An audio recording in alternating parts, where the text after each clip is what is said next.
السلام علیکم ورحمۃ اللہ وبرکاتہ مغفرت۔ میرے محترم بزرگ و دوستو، حضرت علی رضی اللہ تعالیٰ عنہ سے کسی نے سوال کیا ماذن نکاح، کہ نکاح کیا ہوتا ہے، شادی کی حقیقت کیا ہے؟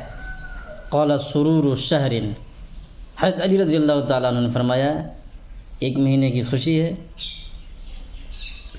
قال ثم ماذا، وہ پوچھنے والا بھی پوچھ رہا ہے کہ پھر اس کے بعد کیا ہوتا ہے؟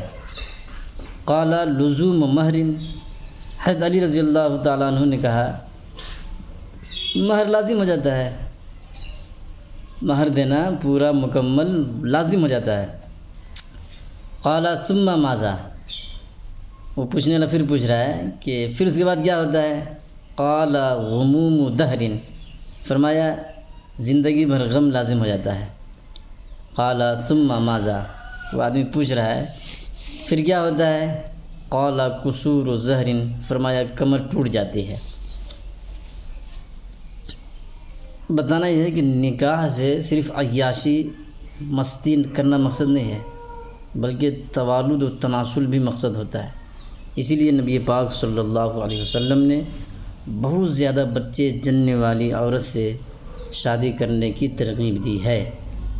فرمایا تزوج الولود الودود فانی مکاثر بکم الامم، تم لوگ ایسی عورتوں سے شادی کرو جو بہت بچے جننے والی ہو، بہت محبت کرنے والی ہو، اس لیے کہ میں تمہاری کثرت کی وجہ سے دوسری امتوں پر فخر کروں گا۔